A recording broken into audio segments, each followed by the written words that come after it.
Bienvenidos. Los invito a ser parte de la Legión de Ángeles Clandestinos.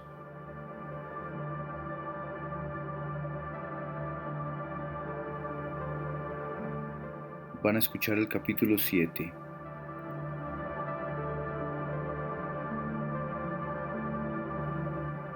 Acomódense en su sillón favorito, en el asiento del bus, caminando a su destino. Suban el volumen. Aquí comienza Legión de Ángeles Clandestinos.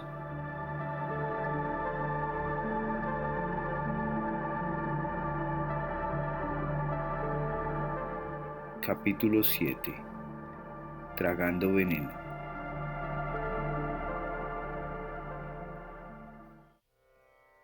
El sonido del teléfono la despertó tras un sueño comatoso de 10 horas. Corrió a contestar esperando que fuese Ricardo, un agente de la comandancia o incluso Fernanda, alguien con noticias sobre el caso, pero era Jorge, el infaltable. Hola, dijo ella soñolienta. ¿Estás bien?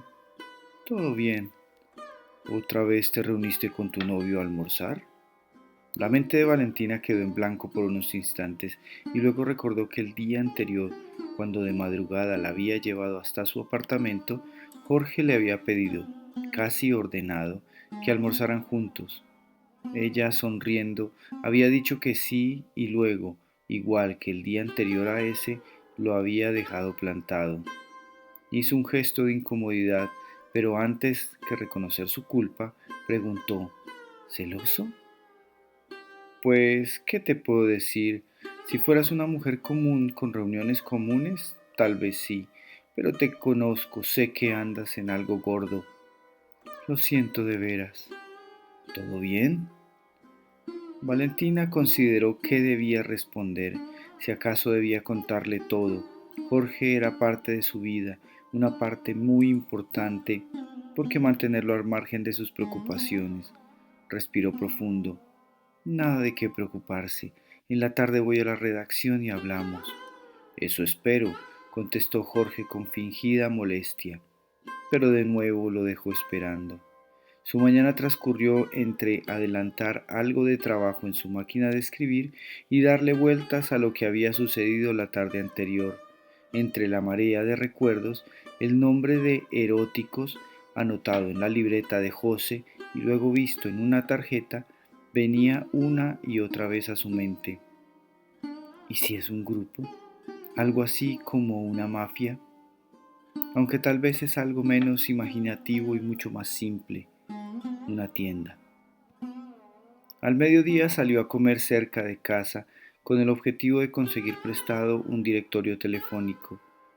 Una primera consulta en uno más mamotretudo que 3 Biblias pegadas la enfrentó a un hecho claro. Había muy poca imaginación a la hora de poner el nombre a algo que tuviera que ver con el sexo. La palabra erótico aparecía muchas veces en bares para adultos y tiendas sexuales. Erotismo sagrado, el templo del erotismo, amor y erotismo, mundo erótico. Se dijo que era inútil cualquiera de esos nombres y ninguno podía ser el que buscaba. Se apretó las sienes maldiciendo que no tuviera memoria fotográfica. Ya en hora de la tarde, cansada de esperar una llamada de Ricardo que la pusiera en acción, volvió a revisar el directorio, miró los nombres con calma, los leyó en voz alta, estaba a punto de renunciar de nuevo hasta que dio con el nombre de 1000 eróticos. Lo pronunció 2 veces y supo que ese era el que había leído en la tarjeta que había caído de la libreta de José. Estaba segura, o casi completamente segura, lo cual, en este caso, es algo mejor que nada. De nuevo, cuando sostuvo la tarjeta en sus manos, la mención del nombre no especificaba de qué negocio se trataba, solo había un número telefónico y una dirección. Pensó en ir sola hasta ese lugar y averiguarlo, estar 100% segura de que estaba en la pista correcta. Al ver la dirección del local, se dijo que era mejor no hacerlo, no ir sola. No quería repetir lo sucedido el martes, cuando miles de billetes salían de algún lugar indeterminado y un mundo de entusiastas suicidas y homicidas se los disputaban en el aire. Prefirió llamar a Ricardo.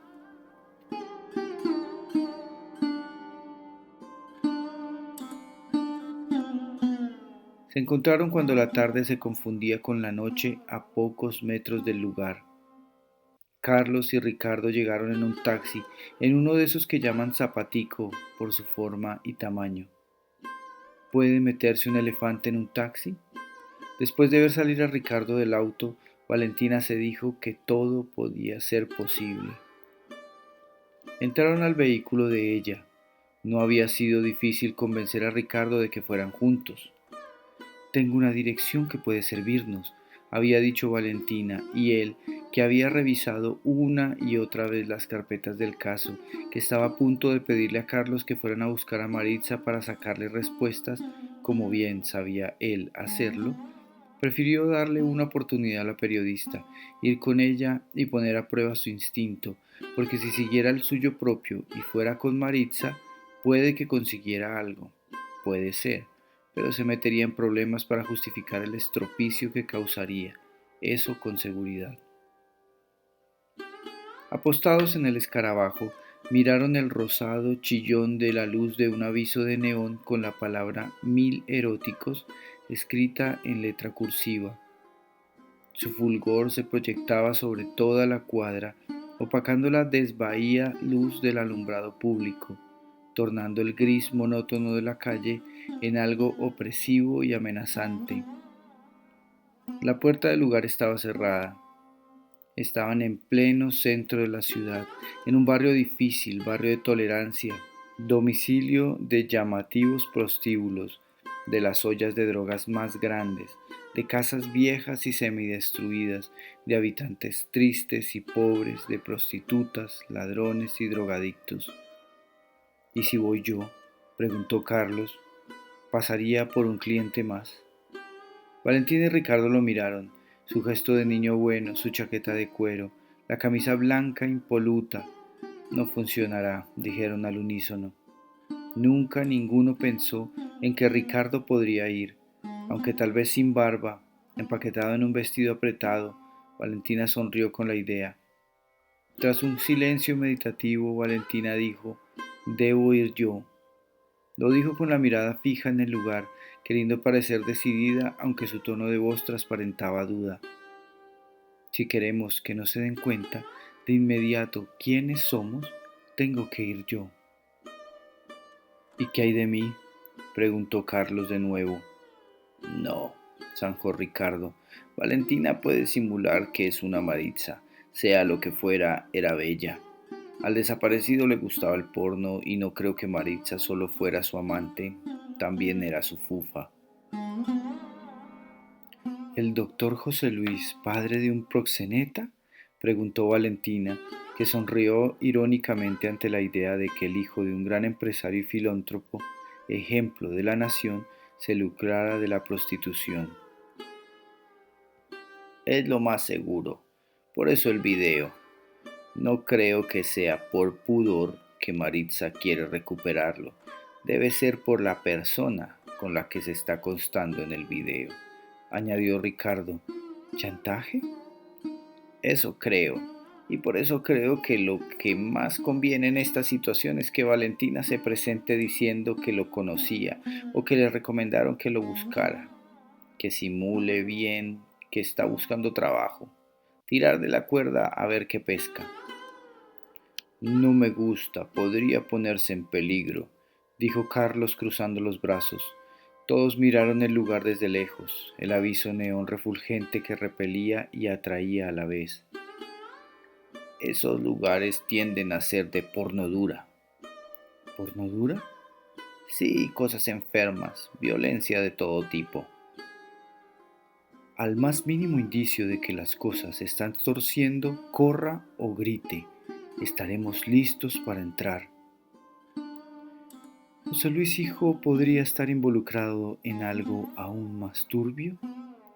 Es posible. Puede que su secuestro no fuera para castigar al padre, sino al mismo hijo.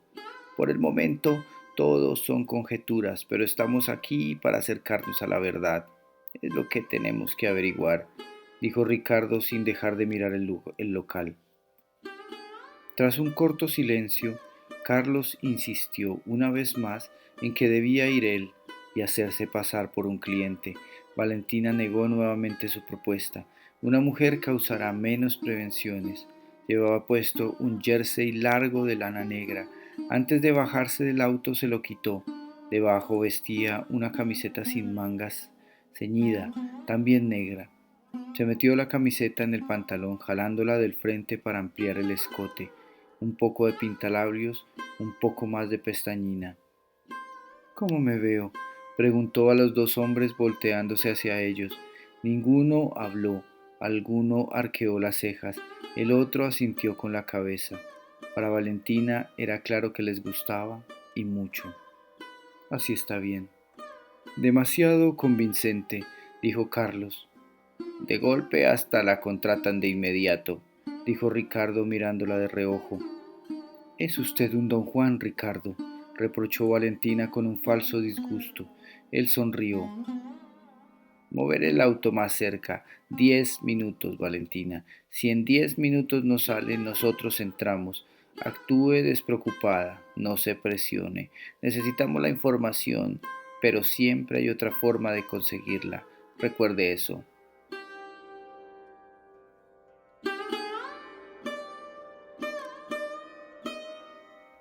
Salió del auto y caminó la corta distancia que los separaba del lugar. Hacía frío. Se detuvo frente a la puerta de vidrio. Notó que todas las ventanas estaban tapadas con anuncios de juguetes sexuales, potenciadores para un encuentro sexual más largo y placentero, lencería comestible para mujer y hombre.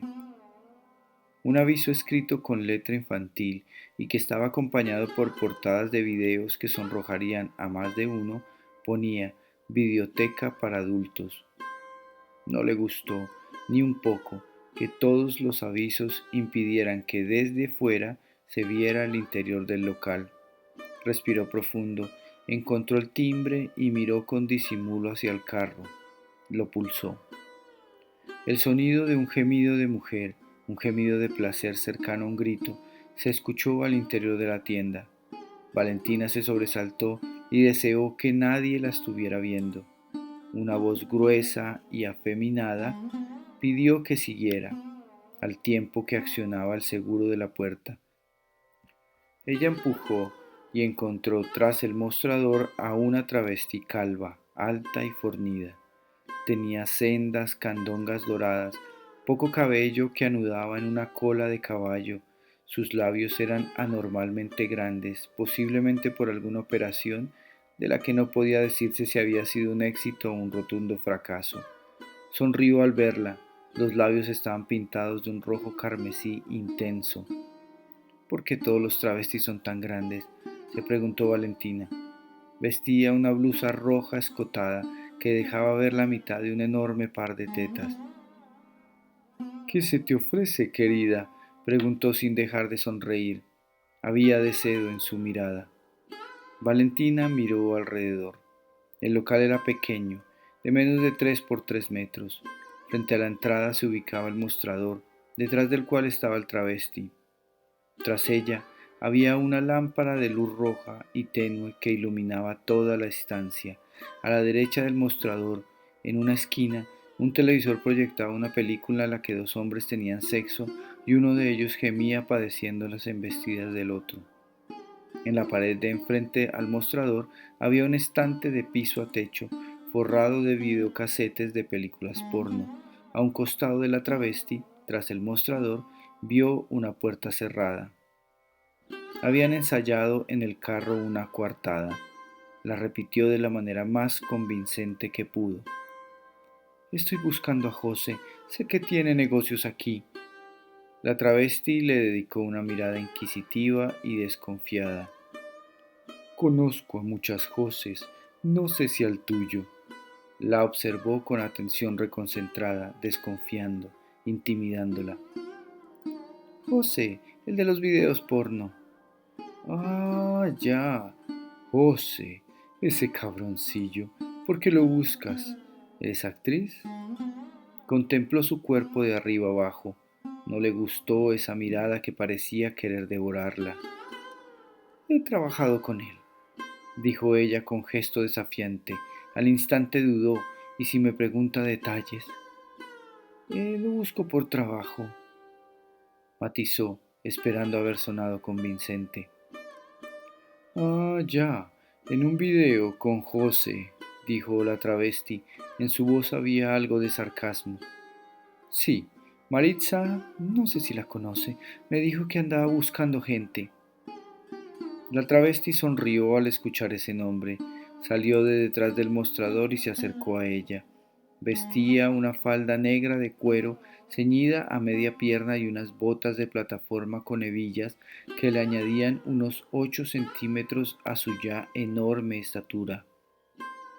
Maritza, ¿y tú qué con ella? ¿Has hecho algo con ella? La travesti, ya casi sobre Valentina, acercó una de sus manos para tocarle la cara.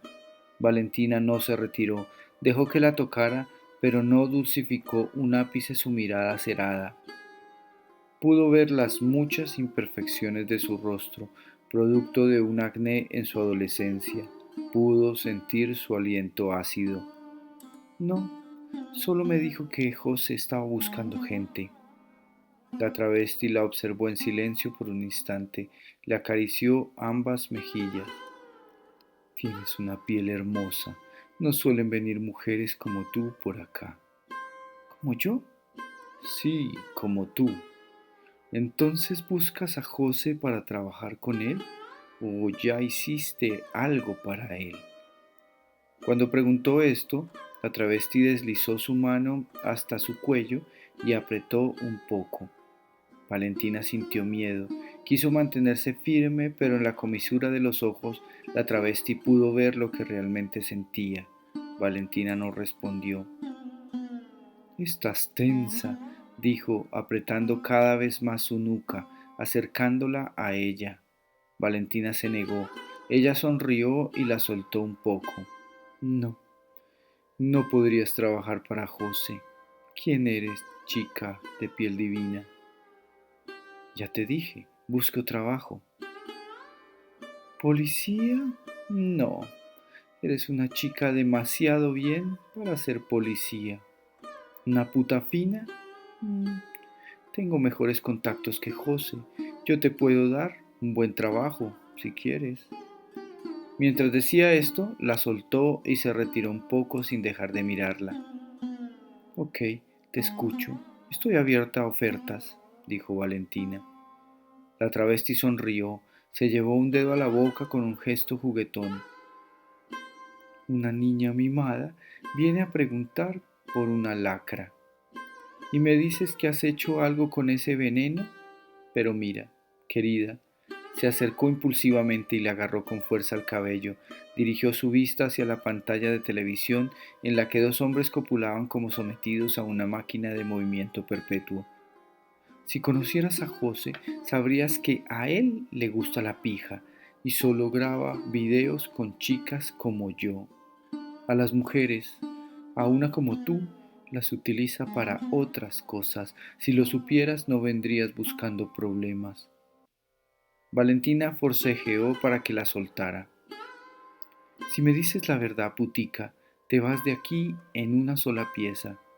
Dime a qué vienes, qué quieres con José, por qué conoces a Maritza. La travesti la atenazó con más fuerza y acercó su rostro al de ella hasta quedar casi rozándole las narices. Suélteme, exigió Valentina alzando la voz. Lanzó un buen golpe a la cara de la travesti, uno con la fuerza que le daba la rabia de verse violentada. Esperaba que el golpe la hiciera tambalear y la soltara, pero la travesti, con un movimiento digno de una película de acción, le agarró la mano y se la torció a la espalda. Valentina gimió y gritó del dolor. Cállate, puta, exigió en un susurro a su oído, mientras aplicaba más presión en su brazo. Una putilla muy limpia preguntando por José. Vamos, cuéntame una que me guste porque si no, vas a saber lo que es venir aquí a buscar trabajo. ¿Cómo sabes de los videos de José? Háblame, puta, porque te juro que si no me dices la verdad, te saco de acá en una bolsa plástica.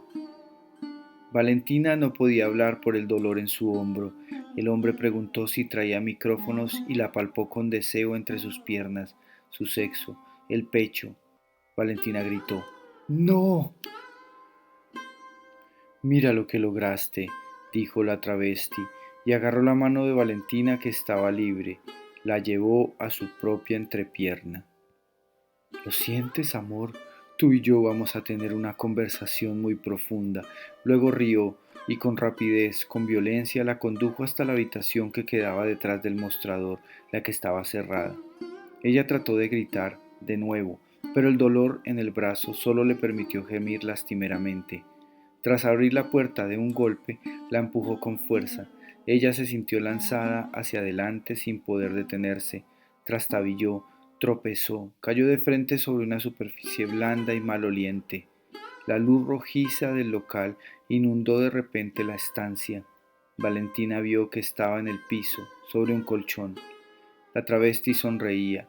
Se soltó el botón lateral de su falda que le permitió que su erección se liberara un poco. Se lanzó sobre ella. Valentina lanzó una patada, luego un puño. La travesti recibió ambos golpes sin inmutarse. Con el peso de su cuerpo y una mano en su cuello, estrangulándola, obligó a Valentina a acostarse sobre la superficie que olía a podredumbre. Hizo un gran esfuerzo para hablar. José Luis fue secuestrado, dijo con voz entrecortada. El travesti aflojó un poco la presión que ejercía sobre ella y pidió que repitiera lo que había dicho, aunque había escuchado muy bien. José Luis fue secuestrado y lo estoy buscando. Retiró entonces la mano de su cuello y la puso sobre su pecho para que no pudiera levantarse. ¿Cuándo pasó? ¿Eres policía? Porque pensé que eras una maldita ladrona y por eso... Soy periodista, ayúdeme a encontrarlo. Valentina lo interrumpió, esperando que eso lo disuadiera a levantarse y liberarla. La travesti reflexionó por un corto periodo de tiempo, el suficiente como para considerar diversas posibilidades y decidió que en todo ello había trampa. Raptaron al cabrón de José. ¿Y tú lo buscas? Sí, yo también busco a ese desgraciado. Ayúdeme a encontrarlo, por favor, pidió Valentina forcejeando, reprimiendo un sollozo. Tras un corto silencio, el travesti acercó su cara a la de ella. ¿Sabes? No te creo, preciosa. Estoy segura que vienes de parte de ese hideputa. Jodido malparido mañoso el José. Ya me ha engañado antes el muy cabroncete. ¿Qué te dijo? ¿Que me pidieras trabajo y luego un adelanto? ¿O tal vez que te entregara los videos? No se los doy hasta que me pague. ¿Sabes? Ahora vas a trabajar para mí. Vas a ser mi botín, soputa, y luego le pasas la factura a José, que te pague con lo que me debe. Sonríe, porque vamos a grabar algo juntos y va a ser todo un éxito. La travesti volvió a apretarle el cuello. Valentina dijo casi en un susurro: todo pudo haber sido muy distinto. ¿Sí? ¿Y cómo distinto? A mí me gusta así, dijo la travesti con lascivia. Un instante después de terminar sus palabras, se escuchó un ruido fuerte, el estruendo de cristales rotos, de paredes que caen, como si estuvieran en un vórtice de un terremoto. La travesti se incorporó, asustada, y no alcanzó a ponerse de pie cuando la puerta del cuarto en el que estaban se vino abajo. La travesti vio la sombra de un gigante que tapaba la luz rojiza del local, pero, en lugar de amedrentarse, se lanzó con furia sobre el invasor. Ricardo la recibió con un empujón que la lanzó como un muñeco de trapo hasta el otro lado de la habitación. La travesti se levantó, agarró algo del suelo y se abalanzó de nuevo contra Ricardo, pero éste esquivó el golpe con destreza, haciéndose a un lado, y le lanzó a su vez un golpe con su puño que dio directo en su frente. La travesti perdió el equilibrio y cayó de espaldas. Cuando iba a ponerse de nuevo en pie, Ricardo ya estaba encima y le asestó otro golpe, esta vez directo al rostro. La travesti cayó hacia atrás como si hubiera perdido de pronto la fuerza. Lanzó, con las fuerzas que le quedaban, una patada en la pierna de Ricardo, esperando que aquel perdiese el equilibrio. Hubiera logrado lo mismo si hubiera golpeado una viga de madera. Ricardo no titubeó, al contrario, se puso encima de ella y le lanzó otro golpe y luego otro más, y otro. Si bien la travesti en el suelo pudo cubrirse los primeros golpes, los sucesivos impactaron en la cabeza, en el rostro, en un hombro y de nuevo en el rostro. Pidió con un grito que era un llanto y una súplica que no la golpeara más. Fue inútil. El castigo prosiguió como si una montaña se estuviese viniendo abajo, así de rotundo, así de salvaje. Valentina recibió la llegada de Ricardo con alivio y pudo respirar, no solo porque la travesti la liberó, sino porque se sintió segura. Dejó que salieran algunas lágrimas de rabia, impotencia y frustración. Recibió con cierto regocijo culpable los primeros golpes de Ricardo a la travesti, pero al verla tirada en el suelo en posición fetal, apenas pudiendo cubrirse los golpes, apenas a un punto de la inconsciencia, su alivio se transformó en horror al entender que si el castigo no se detenía, iba a presenciar un asesinato. El miedo de Valentina se disolvió, se olvidó de su propio dolor y actuando por reflejo, se lanzó sobre Ricardo, lo tomó del brazo y lo empujó hacia atrás. ¡La va a matar!, gritó. Ricardo pareció salir de su trance de violencia y la miró con un gesto de rabia que al instante se transmutó en sorpresa. Ambos voltearon a ver en el suelo al travesti gimiendo. Ricardo reparó entonces en lo que ésta había cogido para golpearlo en cuanto entró en la habitación. Vio que era un zapato de plataforma negro con un tacón muy largo. Valentina no quiso saber más de la escena y salió de la habitación escoltada por Carlos. Ricardo permaneció allí, de pie, solo, mirando a la travesti que se retorcía en el suelo lastimeramente, sabiendo que había perdido el control, una vez más.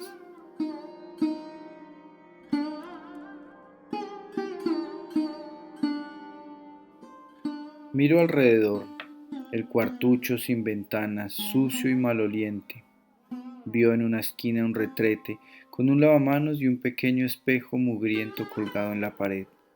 Notó luego el trípode con la cámara en el piso. Había caído cuando embistió al travesti. En una esquina estaba lo que buscaba, un estante con videocasetes. No la porno comercial que se ofrecía en el local, sino los videos que eran el negocio real de la travesti y tal vez de José. Se acercó y notó que estaban marcados con números en los lomos, escritos con marcador. Los números no eran consecutivos, por lo que era evidente que se movían continuamente, que podía faltar videos, que debía haber un registro en alguna parte.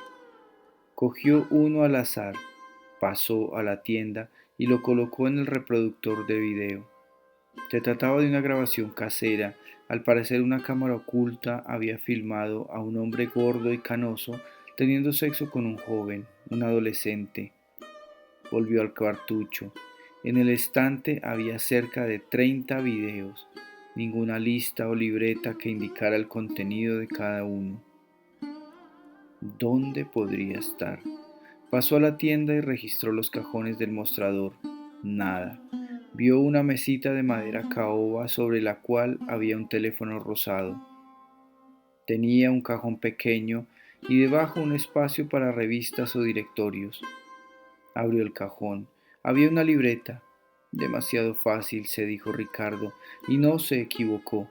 Contenía números de teléfono y tarjetas de personas, locales y comerciales. Nada sobre los videos. El cajón tenía, además, algunos bolígrafos y papeles dispersos con notas y mensajes. ¿Tendría encima la libreta?, se preguntó, e iba a entrar de nuevo en el cuarto a encarar a la travesti cuando, al cerrar el cajón, le llamó la atención su tamaño. Si bien la mesita era pequeña, el cajón tenía un espacio interior diminuto. Lo sacó completamente y vació su contenido en el suelo. Observó con atención el fondo.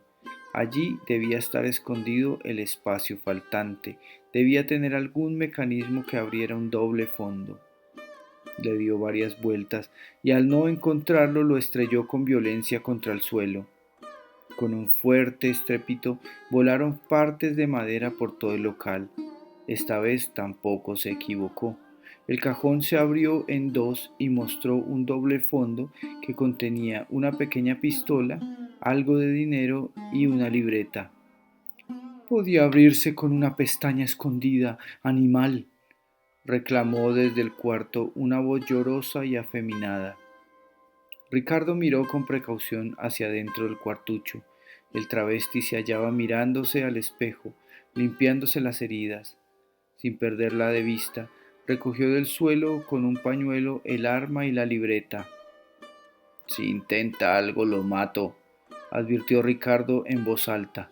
Ya lo sé, bestia inmunda, respondieron desde dentro.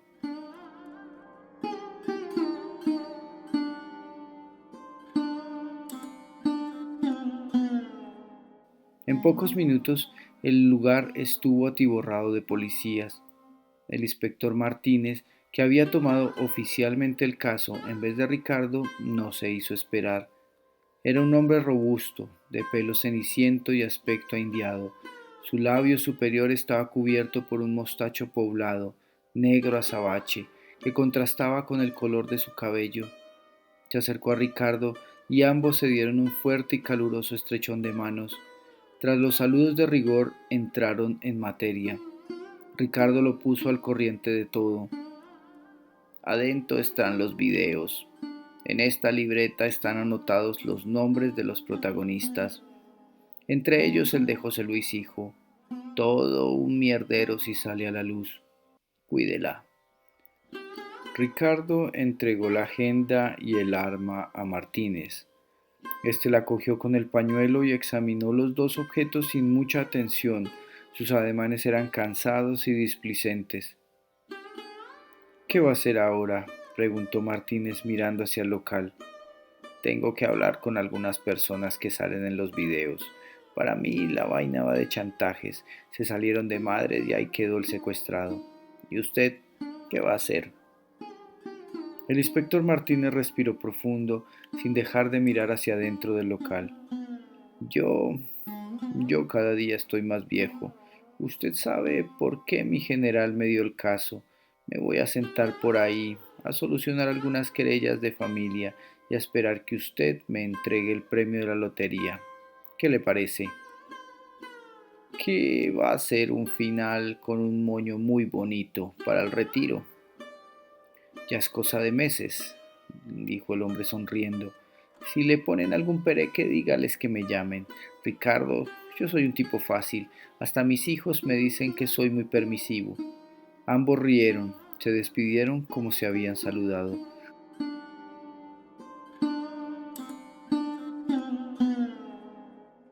Ricardo entró en el escarabajo y se sentó en el asiento del copiloto. ¿Podemos confiar en Martínez?, preguntó Carlos desde el puesto de conductor, mirando al viejo caminar hacia el local. Ricardo sacó de detrás del pantalón un viejo casete. No hay que confiar en nadie, Carlos, y menos en un policía. Recuerde eso. Tenemos que ver algo ya mismo. Apoyó luego su antebrazo en el espaldar del asiento, miró a Valentina y preguntó: ¿Cómo se encuentra? No, dijo ella con los brazos fuertemente cruzados sobre el pecho. ¿No?, preguntó Ricardo extrañado por la respuesta. No hay un nosotros, no más. Me cansé de esta mierda, de ponerme en peligro. No lo vale, dijo Valentina. Miraba fijamente la tienda, cuyo aviso neón continuaba encendido. Tenía los ojos hinchados, había llorado, con intensidad. Ricardo extendió su brazo para tocarle el hombro en señal de entendimiento. Ella lo rechazó. Hubo un corto silencio. ¿Desea que la llevemos a su casa? Podemos llevarla a donde usted quiera, preguntó Ricardo. A casa, fue toda la contestación de Valentina, mientras dos lágrimas furtivas se deslizaron por sus mejillas y ella las limpiaba rápidamente. Carlos manejó sin sobresaltos. No estaban lejos del domicilio de Valentina y, sin embargo, el atasco vehicular de los miles de trabajadores capitalinos dirigiéndose a casa hicieron que el trayecto demorara. Había empezado a llover. Al principio unas pequeñas gotas, luego un aguacero torrencial que dificultaba aún más el tránsito. Las impresiones de lo vivido se agolpaban en la mente de todos y los mantenían sumidos en una mudez concentrada. Ricardo miró por el retrovisor y vio que Valentina lloraba en silencio. Respiró profundo y luego habló. Mi familia viene de Cabrera. ¿Sabía, Carlos? No, señor, no sabía. ¿De Cabrera? Un pueblito campesino en el valle de Sumapaz. Mi papá era un hombre de verdad, un berraco. Había trabajado desde chiquito con su papá como arrendatario de un pedazo de tierra en una hacienda enorme. Cuando se casó con mi mamá, pasó a arrendar su propio pedazo de tierra en la misma hacienda. Él y otros campesinos envalentonados por uno que se llamaba Alcides Acosta, el único entre todos que sabía leer, decidieron dejarlo todo, no seguir el destino de sus padres, irse al monte, a hacer finca, usted me entiende, a tumbar monte y sembrar la tierra brava, a domesticar bosques y peñascos. Así vivieron unos años, esperando con paciencia que el gobierno los reconociera como dueños de las tierras que habían colonizado. No fue así. Como siempre pasa en este país, el dueño de una hacienda cercana, un tipo poderoso con familiares políticos, dijo que ese monte era de él, que los campesinos estaban invadiendo sus tierras. Y como siempre terminaron sacándolos. ¿O me equivoco? Dijo Carlos. Fue una lucha que duró un par de años, difícil, de asesinatos, golpizas y robos, una vaina fea. Al final los arreglaron con cualquier peso y los sacaron como a perros. Yo nací en esa finquita que hoy en día es potrero de ganado, arreglado por colonos y luego adueñado por hacendados. Menuda mierda. Ricardo cayó, abstraído por algún recuerdo, rumiando una rabia ancestral. El sonido de bocinas, motores y la lluvia que caía sin misericordia sobre el techo del auto era atronador. El carro apenas avanzaba. Cuando les tocó irse de la finca, mi papá y Alcides y otros más volvieron a Cabrera a buscar de nuevo trabajo.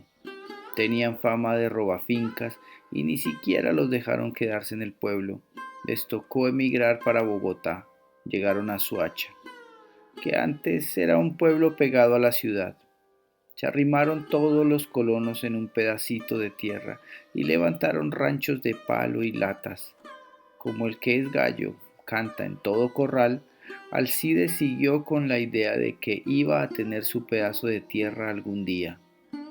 Después de muchos años logró que a todos les titularan los ranchos que habían levantado, casas construidas a la brava, con unas formas que solo entendían sus dueños. Todos obtuvieron un papel que decía que eran dueños de un pedazo de tierra. Sin embargo, no tenían servicios, ni agua, ni luz, nada. Alcides no paró ahí, reunió a todos los que querían reclamar y marcharon para la alcaldía municipal a joder. Tío Alcides, le decíamos, era tío de todos los hijos de los campesinos colonos. Un tipo flaco, huesudo y de buena gente. Borracho, como todos, y por borracho lo mataron. En una riña de gallos le pegaron un tiro por la espalda. Fue un vecino del mismo barrio, un antiguo colono que llegó con otro grupo, un desgraciado. que ahora era dueño de su covacha gracias al mismo Alcides. ¿Y lo agarraron?, preguntó Carlos. Ese fue mi primer caso, el primero que resolví solo. Al asesino lo agarraron de una y lo soltaron unos días después, dizque porque también estaba borracho. Homicidio involuntario. Ah, cómo ve la vaina. Pues a mí no me iba. Y así era, la cosa tenía a su escondido. Resulta que el alcalde de Cabrera, por allá en los tiempos de la lucha de tierras, era de apellido Restrepo, un hacendado poderoso de Sumapaz. Resulta también que el tipo era familiar del dueño de la hacienda de la que echaron a mi papá y a Alcides. Hacía ya cerca de 30 años. Eso no pintaba bien. Me puse a seguir al homicida en mis ratos libres. Yo era escolta y no me daban calle. Estaba estancado, pegado a la espalda de algún poderoso, y parecía que ese iba a hacer todo el trabajo que desempeñaría en la fuerza. Lo seguía cuando podía, en mis ratos libres. Cuando me daban un permiso, ahí estaba como una sombra. Hablé con otros vecinos que no lo querían y me ayudaron a echarle un ojo. Así supe que el tipo resultó de la noche a la mañana con mucho dinero. Compró cosas, se metió en borracheras grandes, cosas así. Un día lo abordé y lo interrogué. ¿Y al final cantó? Pues claro que cantó. Ricardo sonrió y todo el que supiera lo que era un interrogatorio de Ricardo sabía por qué sonreía. Rastrear el dinero no fue difícil y a mi coronel le entregué en bandeja un caso grande. La pista del dinero condujo hasta el familiar del alcalde. Después de 20 años, el hacendado se vengó de los daños y los muertos que entre los suyos había recibido. En el juicio quedaron en evidencia todas las cosas que había hecho en contra de los campesinos y tuvo que pagarles una indemnización. Él nunca reconoció su culpa y dijo que había hecho justicia porque las autoridades no habían hecho un carajo. No se salvó de la cárcel por un cortísimo periodo de tiempo, pero lo encerramos. Después de un silencio reflexivo, Ricardo continuó. Lo de Alcides estuvo mal, muy mal, y todos lo lloramos. Pero lo de Alcides permitió que todos los campesinos lograran algo de justicia, una pequeña, pero la justicia que todo ese tiempo habían estado esperando. Valentina, mire, cosas malas le pasan a la gente buena. Recuerde eso, pero al final todo tiene un propósito mayor.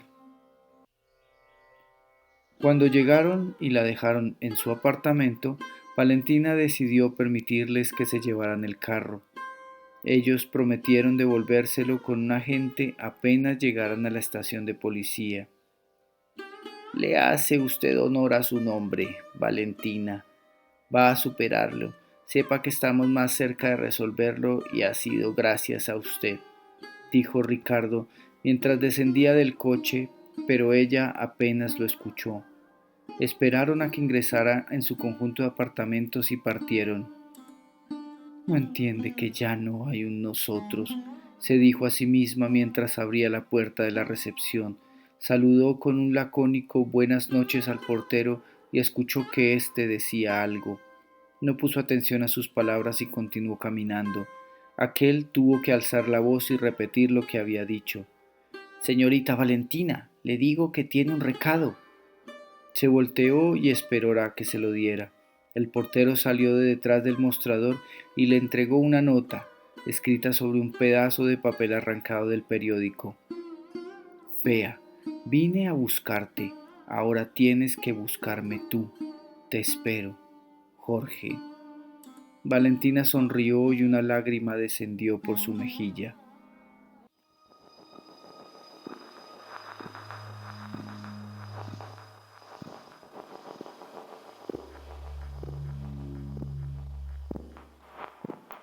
Fin del capítulo 7.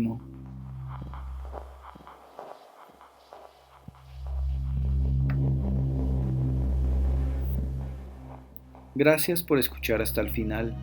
Si te gustó y puedes apoyarme en esta labor, recuerda, únete a mi Patreon, El Bardo. O si lo prefieres, adquiere el libro en el link que te dejo en la descripción. Me despido una vez más deseándoles paz y felicidad. Hasta un próximo episodio.